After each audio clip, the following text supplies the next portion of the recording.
Elon Musk said his meeting with Donald Trump this past week in Florida was not previously scheduled. He goes on to say, I was at a breakfast at a friend's house and Donald Trump came, and that's it. However, Trump did not ask for a donation to his presidential campaign from Elon Musk. Now, if you look on the daily chart, what you can see is range-bound price action. However, when you scroll up to the monthly chart, you see three massive sell wicks. Rightfully so, right?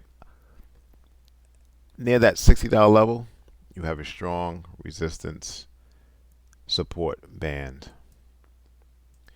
Now, scrolling down to the weekly chart, the origin of this leg higher stems from mid-January at roughly the $18 level, and in doing so, it took out resistance, this pivot high, and then resistance here at the $30 level.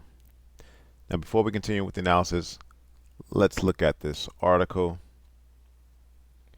So the price of shares in Digital World Acquisition Corp closed Friday nearly 40% lower than their opening price after the shell company's shareholder approved a merger with the social media company owned by former President Donald Trump. The newly merged company, Trump Media, could begin trading under the new ticker DJT next week. Trump holds a majority of shares in the new company, which would have been worth $3 billion or more given Friday's opening price for DWAC, which is probably why Trump did not ask for any donations towards his upcoming presidential election. However, a total of 11% of the tradable shares of DWAC are being sold. This means investors holding these positions are betting the price will fall before they have to buy the shares back and return them to the entities who loaned the shares to them. So this is clearly a buy the rumor, sell the news, and that rumor started again back in mid-January, spiking price roughly 3x. However, this was a great opportunity to short.